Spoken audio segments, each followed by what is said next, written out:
Single dad slapped by a female manager in his own hotel. 9 minutes later, he fired the entire staff. The slap echoed through the marble lobby louder than any alarm, louder than the clinking glasses at the breakfast bar, louder than the quiet sob a little girl was holding back near the elevator. In one sudden, humiliating moment, a tired single father standing in worn shoes was struck across the face by a woman who believed he was nothing more than a nobody who had crossed his limits. What no one in that hotel realized was that those 9 minutes after the slap would become the longest, most unforgettable 9 minutes of their professional lives. If stories about kindness, second chances, and hidden strength move you even a little, take a moment right now to like this video, share it with someone who needs hope, comment your thoughts, and subscribe to the channel. Sometimes, a single story can change how we see people forever. That morning had begun like most mornings in Daniel Carter's life, heavy and rushed, full of small sacrifices no one noticed. He had woken before dawn in a modest apartment on the edge of the city, gently lifting his 6-year-old daughter Emma from her bed when she refused to wake up for school. Her hair was messy, her cheeks pale, and her eyes carried a quiet sadness she tried to hide every day since her mother passed away 2 years earlier. Daniel packed her lunch, tied her shoes, and reminded her for the 100th time that he would be back before dinner, even though work often made that promise hard to keep. Everything he did revolved around Emma now, every breath measured by her needs and her fragile smile. After dropping Emma at school, Daniel drove straight to the hotel downtown, a grand glass and stone building that shimmered in the early light. To most people, it was a luxury hotel with chandeliers, uniformed staff, and polished floors. To Daniel, it was something else entirely. It was the last living dream he shared with his late wife, the business they built together from nothing, the place where every brick carried a memory of struggle, hope, and love. Yet almost no one there recognized him anymore.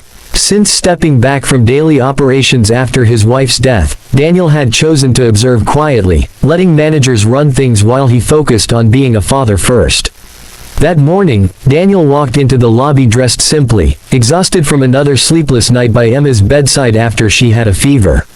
His shoulders were slumped, his face unshaven, and his eyes carried the weight of years of grief and responsibility. To anyone watching, he looked like just another guest who didn't quite belong among the expensive suits and polished smiles.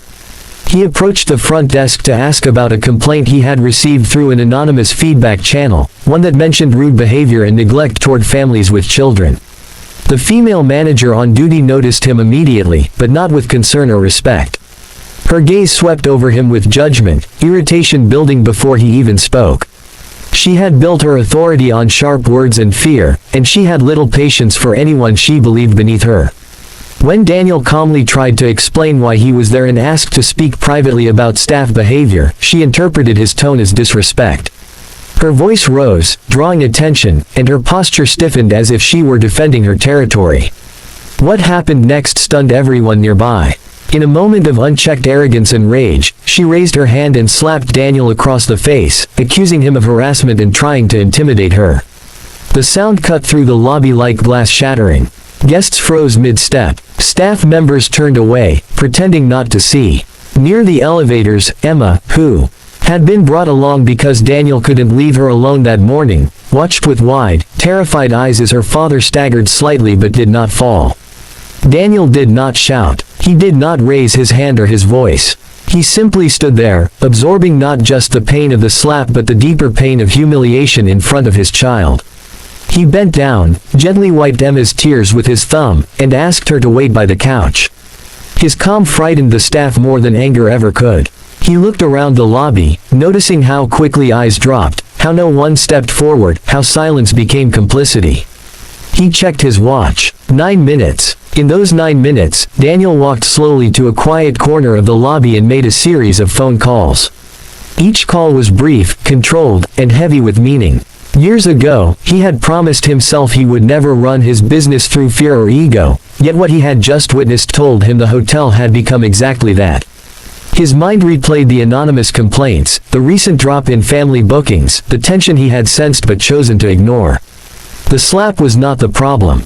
It was the symptom. As the minutes passed, the manager paced, convinced she had asserted dominance, whispering to staff about removing the troublemaker. Some employees nodded nervously, others looked uneasy, knowing deep down that something was terribly wrong. Emma sat quietly, clutching her backpack, watching adults fail the most basic test of humanity. When the 9th minute ended, the atmosphere shifted. The hotel doors opened again, this time not with the casual ease of guests, but with purpose. Senior board members, legal advisors, and the head of security entered the lobby together, their expressions serious and focused. Confusion rippled through the staff as they recognized faces usually reserved for boardrooms, not breakfast service.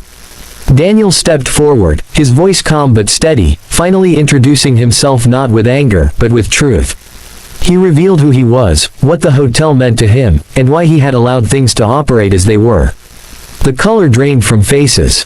The female manager's confidence crumbled into disbelief. Staff members realized in waves that the man they ignored, mocked, and allowed to be assaulted was the owner. What followed was not a dramatic explosion, but something far more powerful.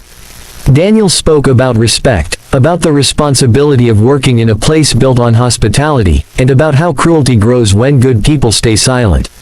He addressed not only the manager who slapped him, but every employee who looked away, who accepted a toxic culture because it felt safer than standing up. Then came the decision that would echo through the building long after that day. Daniel terminated the entire on-duty staff, from management to front desk supervisors, effective immediately. Not out of revenge, but out of necessity.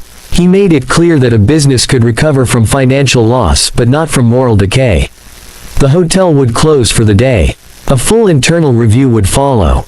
Those who wished to return would have to reapply under a new system built on empathy, accountability, and respect. The lobby fell silent again, but this time it was not the silence of fear. It was the silence of realization. In the days that followed, news spread quickly. Some criticized Daniel for being too harsh, others praised his courage.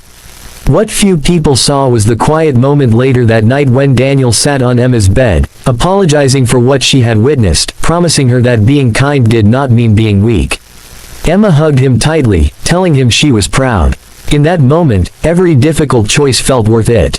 The hotel reopened weeks later, transformed not just in staff, but in spirit. New employees were trained not only in service, but in compassion. Families were welcomed warmly. Complaints dropped. Bookings rose. More importantly, people felt safe and valued again. Daniel returned to a more active role, not because he loved power, but because he understood now that leadership meant presence. The female manager faced legal consequences and professional accountability, a painful but necessary lesson in humility. Some former staff reached out later, admitting they wished they had spoken up. Daniel listened to them too, because growth often begins with regret.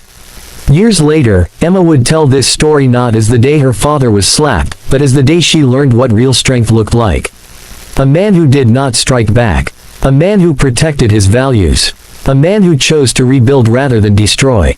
If this story touched your heart even a little, please take a moment now to like the video, share it with someone who believes in fairness, and subscribe for more stories that remind us of our humanity. Your support helps these messages reach people who need them most. And before this video ends, we have a special request for you. Please comment below with one word that describes what this story made you feel. Sometimes, those small words mean more than we realize. Because in a world where power is often loud and cruel, the quiet courage of doing what is right can change everything.